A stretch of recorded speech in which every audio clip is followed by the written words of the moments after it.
Greetings. Welcome to Sunday School Rated PG. My name is Brother Howard Swan. You can call me Mr. Swan, what you want to call me. Welcome to my YouTube channel. Welcome to my video of today. Let me say this before I forget, because I always forget this. Please subscribe to my channel. To look down to your right at the bottom, there's a subscribe button. Please hit that button for me so that when I upload another video, you will be promptly notified. Also, like my videos. I appreciate that. It encourages me to do more of these videos. So without further ado, let's go ahead and get into what I'm going to talk about today.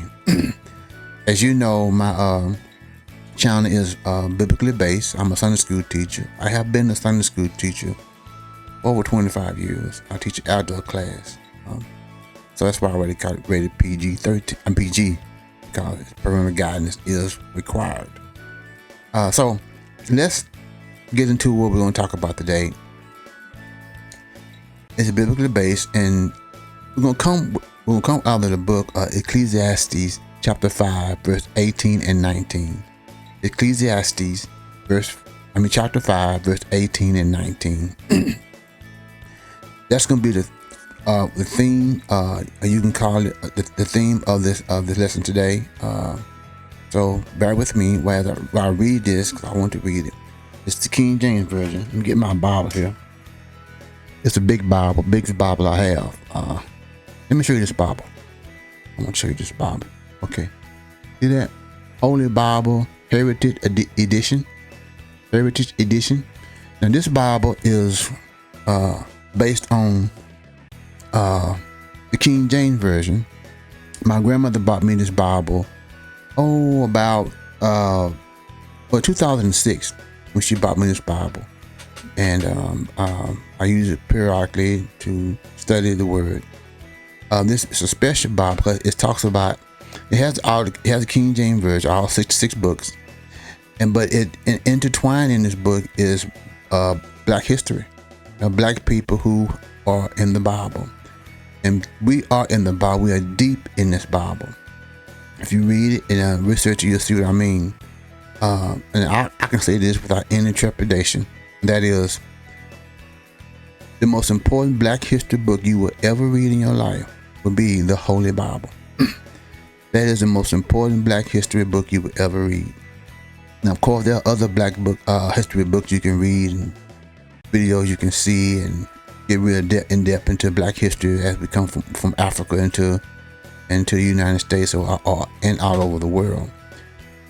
But hands down, in my humble opinion, the Bible is the most important Black history book you will ever read.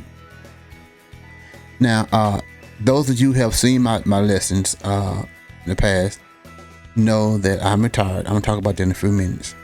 But before I go on to that, let me go ahead and read you the scripture I mentioned earlier. Ecclesiastes chapter 5 verse 18 and 19. Read this. It won't take but a second here.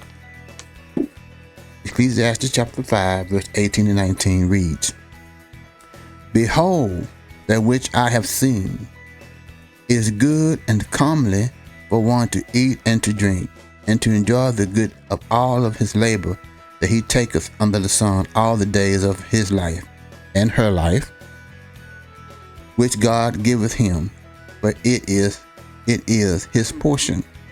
Every man and woman also to whom God hath given riches and wealth, and hath given him power to eat thereof, and to take his portion, and to rejoice in his labor. This is the gift of God." Now, as I will call a subtopic, if you will, of this lesson today, I'm going to name the subtopic, enjoy the fruits of your labor. Enjoy the fruits of your labor. We're going to talk about today. Now, as I mentioned before, I'm retired. I have been retired for a year now. June 21st, 2024 was my last retirement date that I retired. Now, when I retired, I listed 4 things you should do before you retire. Prepare for before you retire, and what to do while you're in retirement. I just listed them and I didn't elaborate. So this lesson today, or this talk today, is an elaboration of those 4 things I listed. Now, let me give you this disclaimer. I am not a CPA. I am not an accountant. I am not a financial guru. I am not a consultant when it comes to investing. I'm not an investment consultant. I'm going to give you numbers They're from things I have read and researched. Also, it's from my personal experience. And I invite you to fact check any number I give you. It's easy to go Google it or wherever you want to go, some search engine. You're happy to Google it and fact check me. I encourage you to fact check me. That's all I want to make sure that I'm giving you good and correct information. So there's my disclaimer. Now let's go ahead and get into the lesson. The 4 things I listed last year on my Facebook page, some of you probably never seen it. They are finances, health, purpose, and me time. Finances, health, purpose, me time. Now let's get into the first one first, which is finances. Now finances as it relates to retirement is like a duh. Of course you need finances to retire. But actually, research have shown that most people begin to think about retirement when they're in their 40s. When they're in their 40s, when people start thinking about retirement, they start thinking, hey, I'm not getting any younger.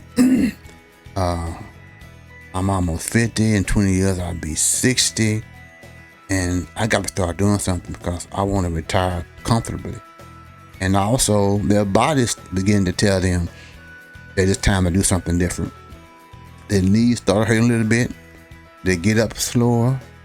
They don't stay out late like they used to.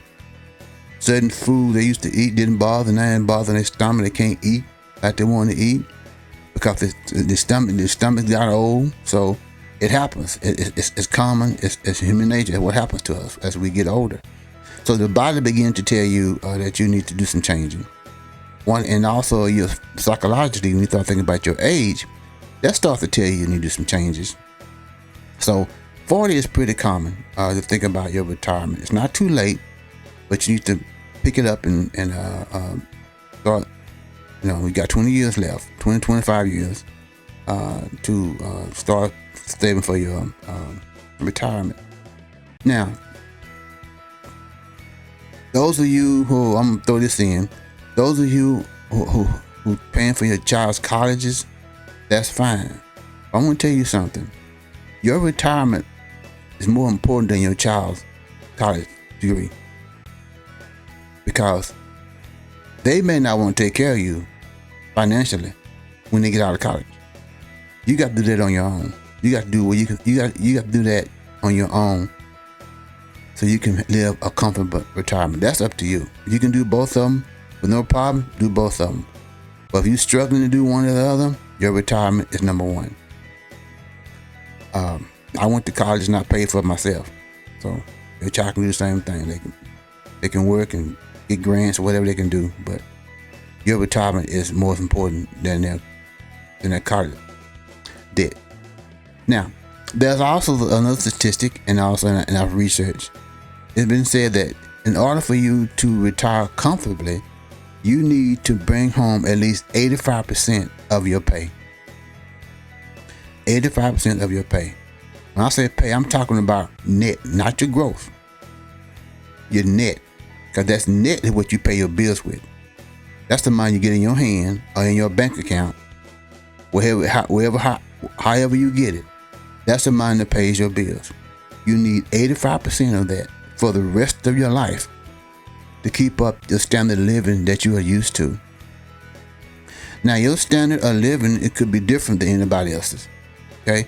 It depends on what city you stay in, how much you made a year, what you used to driving, where you used to staying, how much your house costs. So that's up to you where you live. There are places that are cheaper to live in as opposed to other places. As for me, where I live, the cost of living index is lower than the average American city. Okay, it's lower, about 14 to 18% lower, and 14 to 20% lower to live here, where as opposed to living like somewhere in New York or somewhere like that. What that means, cost of living index. What I'm saying is this: it's cheaper to live here in a lot of places in America. Now, that doesn't mean I live in a terrible neighborhood where houses are falling apart. It's just that stuff is cheaper. I'll give you an example. Where I live, you don't need to make $150,000 a year to have a nice home.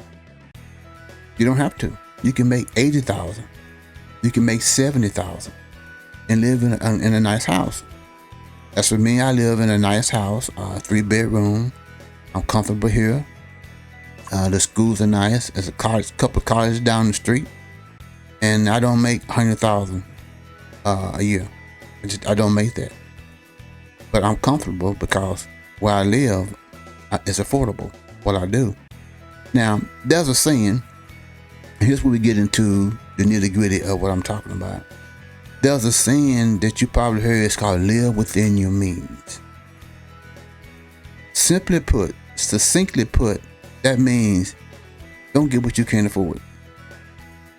Do not get what you can't afford. Whether it's a house, a car, furniture, whatever, don't get what you can't afford. Live within your means. And there's another saying that's its cousin, if you will, to what living within your means, and that's living beneath your means. That's living beneath your means. So what does that mean? Well, let me give you an example. I'll take me for an example. When I bought my home, purchased my home,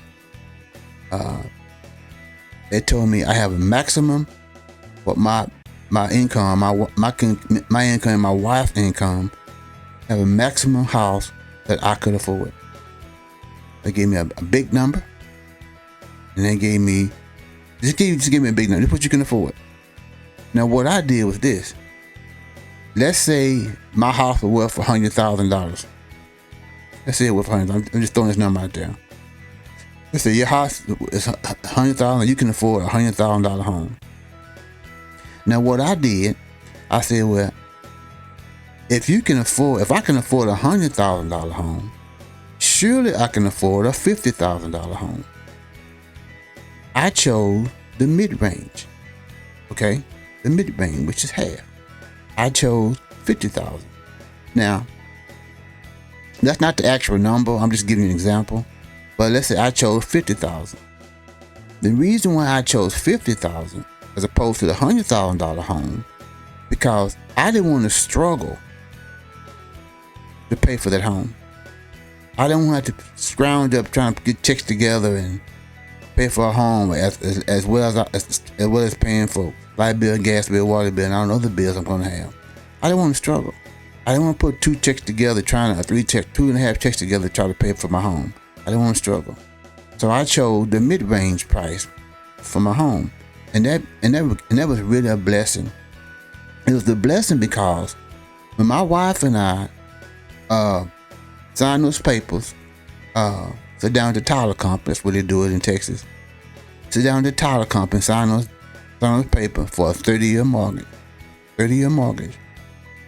2 months after that, I lost my job. It was devastating, scary, but I lost my job. 2 months into a 30-year mortgage. So the question is, was I able to keep my house? The answer is yes. Here's why. Even though I had lost my job, because I went for the mid-range for my mortgage, when I was drawing unemployment, I was still able to make my mortgage payment. See, my income at that time was double of my wife. So the bill was heavily paid from my check. With that gone, and I'm drawing unemployment. Unemployment is not a lot of money. But we were still able to pay the mortgage. Not only that, When I found another job, which was not easy, I had to take a pay cut. Even with another job and a pay cut, I was still able to stay in my house because I went for the mid-range house value rather than the highest range. Now, if I had went for the highest range house, then I would have to duplicate the salary I had before I lost my job in order to stay in that house. Because I would need to pay that higher mortgage because that's what I bought. I didn't do that. I'm just telling you an example how living below my means helped me out. Now, but there's other examples you can use. What kind of car you drive. You can afford a more expensive car, but it would be best for you to have a car that's a little bit more affordable. Maybe $10,000 more affordable, or $15,000 more affordable. That's your choice. It's your money. I'm not gonna tell you how to spend it. I'm just telling you what I did. Because here's the deal. You see, when you tie your money up, when you're struggling to pay for stuff, and you find yourself not being able to sleep at night, well, you're not enjoying the fruits of your labor. You're sad. You're disgusted. You're probably even mad at yourself for getting yourself in such trouble. There's no way you can enjoy the fruits of your labor and you're not sleeping at night because you got so many bills. It could be credit card bills. It could be any kind of bills, a loan, personal loan, whatever the case may be. It's hard to sleep at night and enjoy the fruits of your labor when you get yourself in such financial strait. Now, see, God wants us to enjoy the fruits of our labor. Okay? He wants to enjoy the fruits of our labor. God give us the resources. In other words, the money, the riches. Riches does not necessarily mean it's $1 million. Riches can be any sort of money that God has given to you or given you the opportunity to make. Now it's up to you to be a good steward of that money. God's not going to tell you how to spend your money. That is totally up to you, or what you buy and what you don't buy. If you do well, it's because you made good decisions. If you do bad, because you made bad decisions. Don't blame that on God. Now, you understand. Live within your means. Don't try to keep up with the Joneses. Let me tell you about the Joneses. The Joneses are broke. You can't tell, but they're broke. You'll find out later when their house is in foreclosure, when they're getting divorced over financial problems, because they keep arguing about money, because they're broke themselves. Don't worry about Joneses. They're broke. Worry about what you got in your house. Live within your means, and if you can, live below your means. You don't have to live like you're poor. You can enjoy some of the extravagant things in your life every now and then. Just do it in moderation. God wants us to enjoy the fruits of our labor. Now, there's one thing it's elementary, but sometimes I think people forget this, and that is, once you retire, the bills do not stop coming. No.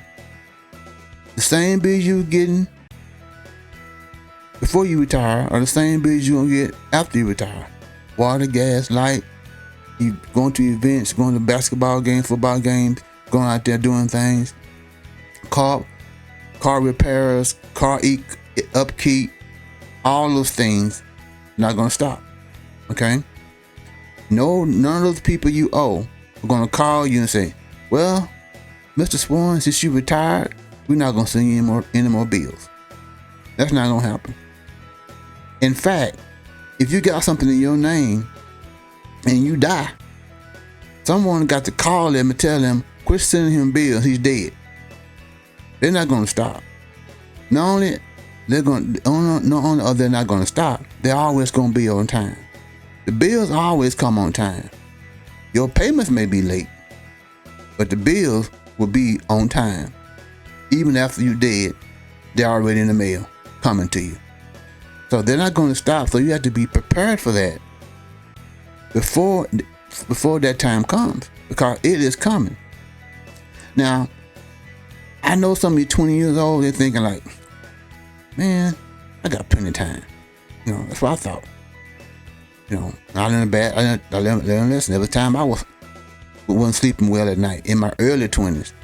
And I began to change my stuff around, and I began to start saving in my late 20s. But I was still in my 20s. And that is the optimal time to begin to save for money anyway, because you got that long stretch, 50, 60 years to compound interest, whether you on your 401k plan or 403b plan, your Social Security or your Roth IRA. All those are good things. If it's a combination of all three or two of them, you want to get that 85%. That's where I am. I'm with my 401k plan that people thought I shouldn't be putting money in, and my Social Security. All that add up to 85% of my income. Actually, it's more than 85%. But because of that, I'm able to live comfortably in my life today. So keep that in mind. You're going to need finances to keep coming even after you retire, if you want to live comfortably. I stayed on finances pretty long because it's so important, because you have to have that taken care of to enjoy the fruits of your labor. The second one is health. That's important too, of course. Now, I am blessed to be able to qualify for ACA, Affordable Care Act. Some people call it Obamacare. I don't care what you call it. You can call it Obamacare, a Ponzi scheme. I don't care what you call it. All I know is it has been a blessing in my life.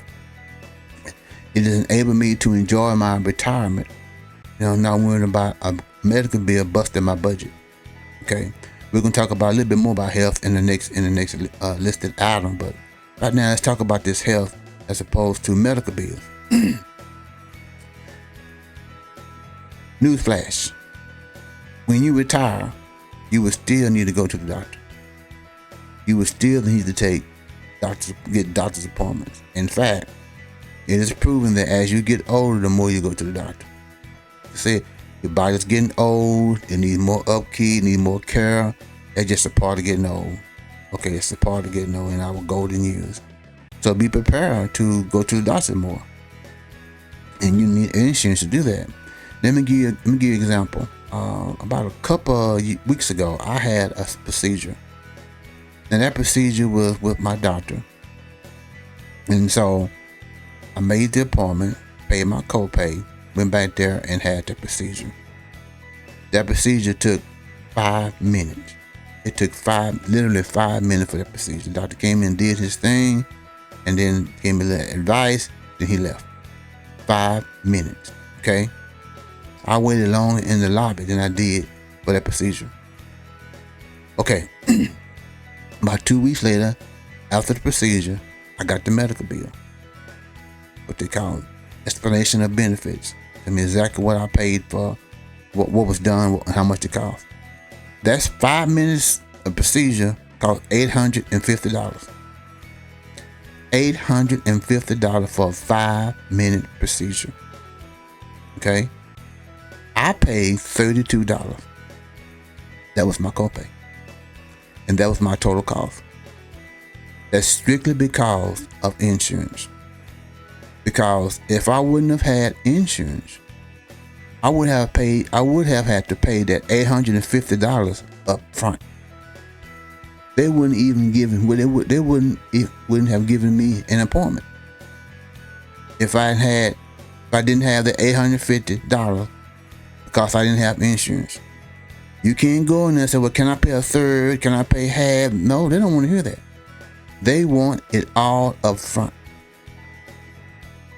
That's what happens when you don't have insurance. So insurance is very important to have. So it keeps you from busting your budget, because medical procedures, medical stuff that you go through medically, nothing about it is cheap. Nothing about it is cheap. Okay, so make sure you have health insurance. The fourth thing is purpose. Now, this is crucial.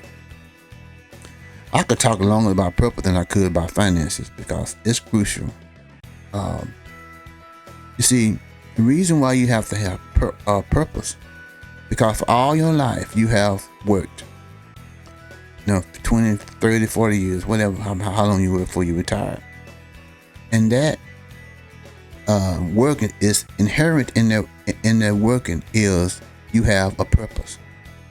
You get up in the morning, and you brush your teeth, wash your face, put some clothes on, have your breakfast. If you work at night, it's a little different, but you still prepare to go to work. That's your purpose. That's been your purpose for the last 20, 30 years, wherever you work. Well, when you retire, and usually people retire on a Friday, I retired on a Friday, that following Monday, that purpose disappears. It is no longer there. When you get up Monday morning, the purpose of going to work is gone. So what you got to ask yourself? Well, what am I getting up for? What am I getting up for? I have nothing to do. I don't go to work anymore. I'm not around my coworkers anymore. I lost my purpose.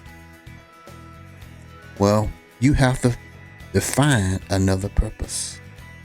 And here's what I'm bringing, something I want you to forget. I want you to never forget. I want you to understand this.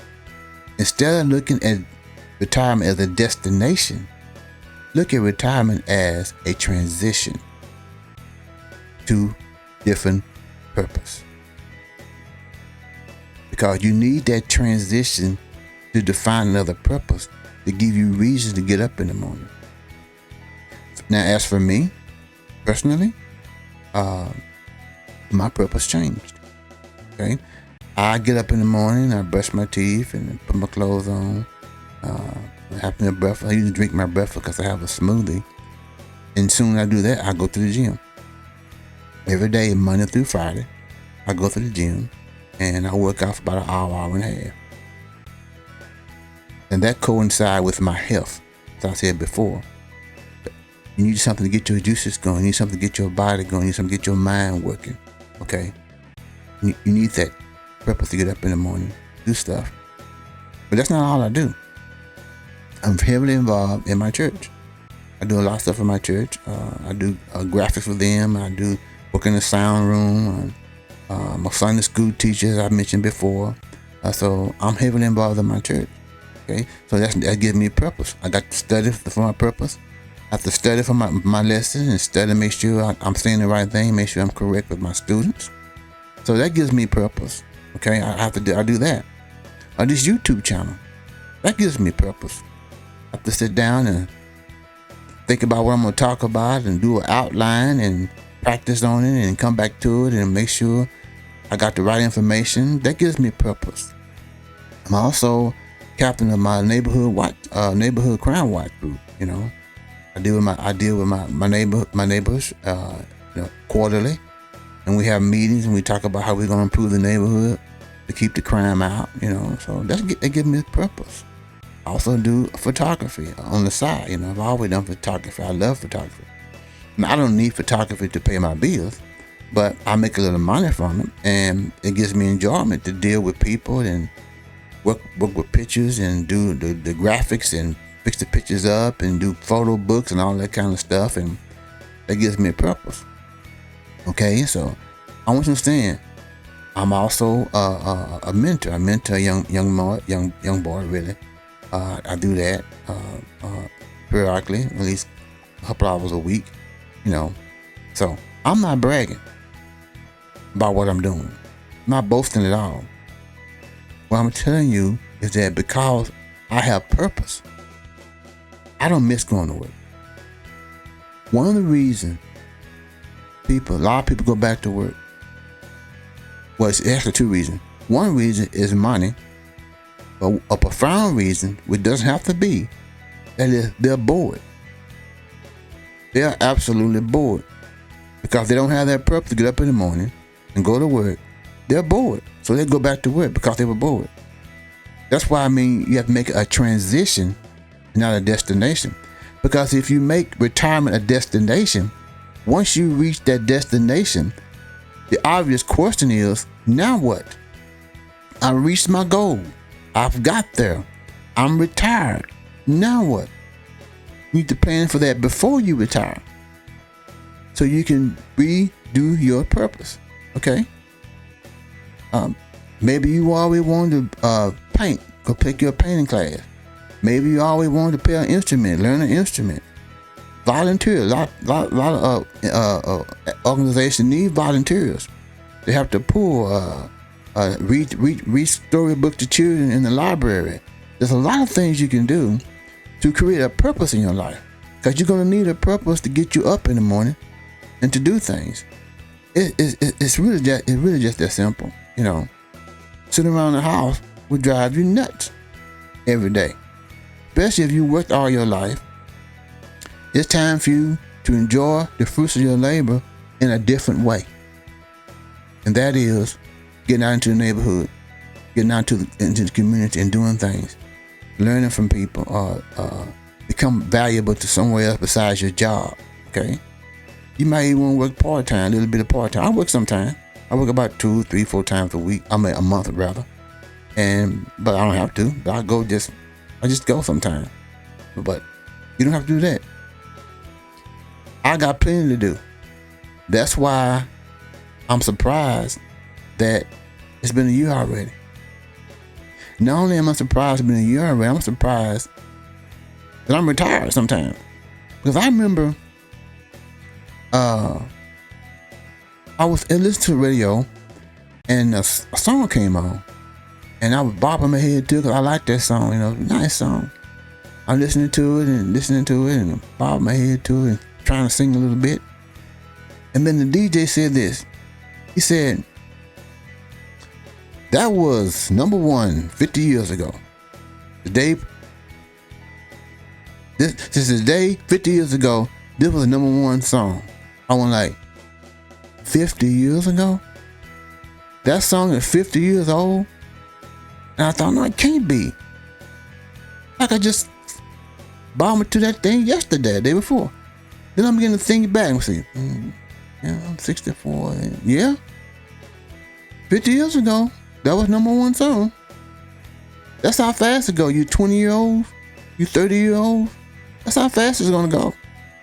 So if you got someone that's 20 years old and maybe 30, give them a copy of this video. Help them see it.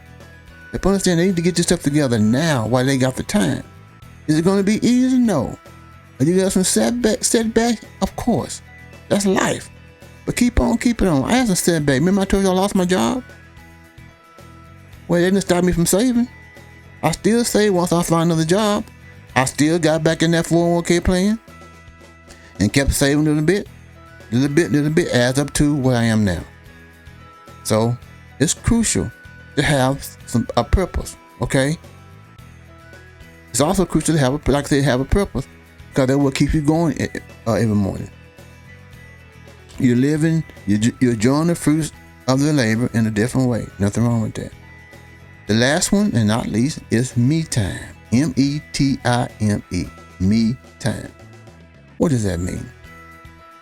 There are days I get up and I make up my mind. It may be a Monday through a Saturday. I don't know. It could be a Monday, Tuesday, or Wednesday. What day I pick? It's never on Sunday, because Sunday I'm at church. I'm doing something at church. But during those other days, I have a me time day. I don't even get out of my pajamas that day. I don't do anything. I don't do nothing. I may look at some Netflix and chill. I may go outside in my patio, listen, drink some coffee, and listen to the birds and the squirrels rustle in the back of my yard. A bunch of woods behind my yard. I may read a little bit. I may look at some YouTube videos from somebody else. But I don't do nothing. You know why? Because I'm retired. I have worked all of my life, just about all of my life, for 30-something years. I deserve some me time. I get up and I tell my wife, I say, listen, baby, no honeydews today. No honeydew, no baby dew, no doo-doo, no doo-doos, no doos. I'm not doing anything today. Now, if there's an emergency, she will come in and the water faucet's Water is going up to the ceiling, and I got to fix the water. I do that, of course, if it's an emergency. But otherwise, I'm not doing nothing. And guess what? I feel absolutely no guilt